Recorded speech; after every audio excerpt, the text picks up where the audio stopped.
hingga pagi tadi. Selain Bupati Kabupaten Bogor, KPK juga meringkus beberapa pihak dari Badan Pemeriksa Keuangan BPK, perwakilan Provinsi Jawa Barat. PLT juru bicara KPK itu penangkapan terhadap Adi Yasin dilakukan terkait dugaan tindak pidana korupsi pemberian dan penerimaan suap. Saat ini, para pihak yang ditangkap sudah berada di gedung merah putih KPK untuk dilakukan pemeriksaan. KPK memiliki waktu 1 kali 24 jam untuk menentukan status hukum terhadap pihak-pihak yang terjaring OTT. Justru epicentrumnya kan ada di Jakarta. Jadi ketika Jakarta duluan di lockdown, ya kami mungkin menyesuaikan nanti. Tapi kalau kami dari malam hingga tadi pagi telah mengamankan beberapa pihak di wilayah Jawa Barat terkait dugaan tindak pidana korupsi, pemberian dan penerimaan suap. Di antaranya adalah Bupati Kabupaten Bogor dan beberapa pihak dari BPK perwakilan Jawa Barat. Saat ini para pihak telah dibawa ke Gedung Merah Putih KPK untuk dilakukan pemeriksaan lebih lanjut, dan tentu kami memiliki waktu 1 kali 24 jam untuk menentukan sikap atas kegiatan tangkap tangan dimaksud. Setiap perkembangan dari kegiatan ini kami pastikan akan selalu diinformasikan pada masyarakat. Untuk lebih lengkapnya kami juga berbincang bersama dengan PLT juru bicara KPK, Mas Ali Fikri. Selamat sore, kami ingin tahu bagaimana kronologi penangkapan Bupati Kabupaten Bogor Adi Yasin. Baik, Mas Andro, terima kasih. Jadi tentu kegiatan tangkap tangan ini kan diawali dengan adanya laporan masyarakat ya yang diterima oleh KPK yang kemudian diverifikasi, ditelaah, laporan dimaksud, yang kemudian tim KPK menemukan indikasi memang benar ada dugaan korupsi ya, dan kemudian kemarin malam sampai tadi pagi tim bergerak untuk menangkap pihak-pihak yang diduga sedang melakukan tindak pidana korupsi ya, berupa adanya pemberian dan penerimaan sejumlah uang di beberapa tempat ya.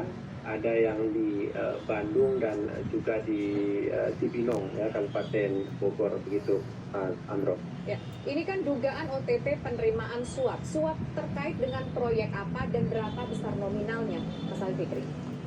Iya, Mbak Tisa. Jadi ini terkait dengan adanya pemberian dan penerimaan ya suap. Tadi kan beberapa pihak sudah kami sampaikan, ada Bupati ya, kemudian ada juga beberapa pihak dari BPK perwakilan Jawa Barat begitu. Nah, dugaan kemudian adanya tangkap tangan ini terkait dengan suap pengurusan temuan laporan keuangan ya di pemerintahan Kabupaten Bogor begitu. Jadi dengan adanya audit ya dari pihak BPK perwakilan Jawa Barat, diduga kemudian ada transaksional di sana terkait dengan temuan-temuan laporan BPK dimaksud begitu. Dan ini terus akan kami dalami ya, Mas Andro, Mbak Tisa, terus kami dalami terkait dengan motif ya dari para pihak kemudian sehingga diduga ada pemberian dan penerimaan suap begitu. Kami ingin tahu ini pihak yang terlibat ini apakah hanya lingkup pemerintah saja atau ada pihak swasta, korporasi yang memberikan suap kepada internal Bupati Bogor? Terkait ini, sejauh ini KPK mengamankan 12 orang ya, Mas Andro. Jadi ada 12 orang yang terdiri dari Bupati Bogor, beberapa orang pejabat dan ASN di lingkungan pemerintahan Kabupaten Bogor, serta beberapa pihak dari BPK perwakilan Jawa Barat, begitu ya. Tadi kami sebutkan ada pemberian dan penerimaan. Ditemukan juga dalam kegiatan tangkap tangan ini bukti berupa uang ya dalam pecahan rupiah, gitu, yang saat ini masih dihitung dan dikonfirmasi ya kepada pihak-pihak yang ditangkap tadi, yang saat ini masih terus dilakukan pemeriksaan oleh tim. Kemudian tentu kan kami akan terus mendalami terkait dengan sumber dana ya, sumber uang yang diduga diberikan dari pihak pemerintah Kabupaten Bogor kepada pihak auditor, kepada BPK gitu ya, terkait tadi dengan temuan laporan keuangan. Ya, jadi itu laporan keuangan pengadaannya apa? Apakah sebuah kegiatan tertentu atau pengadaan barang dan jasa, Mas Ali Fikri? Sejauh ini laporan keuangan pemerintahan Kabupaten Bogor, Mbak Tisa. Jadi kan setiap laporan keuangan pemerintahan Kabupaten Bogor dilakukan audit kan gitu ya, setiap tahun oleh BPK dalam hal perwakilan Jawa Barat. Maksud kami seperti ini, Mas Ali Fikri. Ada transaksinya begitu. Mas Ali Fikri, apakah ada transaksi yang dimanipulasi oleh pihak Bupati Bogor ini? Dugaan sementara bagaimana, Mas? Nah, ini yang akan terus kami dalami, Mas Andro ya, terkait dengan tadi di informasi awal kan masih terkait dengan temuan laporan keuangan pemerintah Kabupaten Bogor yang juga ada transaksi di sana kan gitu ya. Transaksi Itu nanti, mencurigakannya berapa Mas Ali Fikri? Kenapa? Transaksi mencurigakan yang dianggap tidak match setelah dilakukan audit dengan laporan keuangan tersebut berapa besarannya?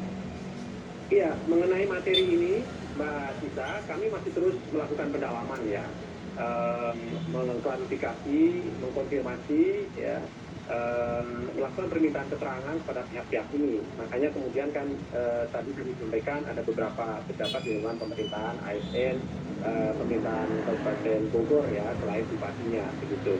Nah, kami tentu fokus pada persoalan bahwa kemudian ada pemberian, dugaan pemberian dan penerimaan uang, gitu ya, di dalam proses pengurusan laporan keuangan ini, gitu. Berarti yang memberikan siapa Mas Ali Fikri? Diduga pemberian ini kan dari pemerintahan Kabupaten Bogor tadi kepada pihak auditor tentunya kan. Tetapi kemudian kan kami tentu akan dalami pula sumber dananya dari mana kan begitu ya. Oke. Apakah juga ada dugaan pemberian ataupun penerimaan dari pihak lain nih terkait dengan misalnya proyek-proyek pengadaan barang dan jasa di lingkungan pemerintahan Kabupaten Bogor begitu kan. Jadi memang ini kami sampaikan di awal bahwa fokus kami masih kepada dugaan adanya pemberian dan penerimaan suap terkait dengan pengurusan laporan keuangan ini, begitu ya, yang melibatkan tadi Bupati dengan pihak BPK perwakilan Jawa Barat. Itu nanti terus akan kami kembangkan melalui proses pemeriksaan lebih lanjut ketika ternyata nanti di dalam proses analisa, di dalam proses gelar perkara, ya, disimpulkan benar ditemukan ada peristiwa pidana, ya, ada pihak-pihak yang bisa dipertanggungjawabkan secara hukum, tentu berikutnya kami akan kembangkan lebih jauh begitu. Terima kasih PLT Juru Bicara KPK Ali Fikri sudah bergabung di Kabar Petang.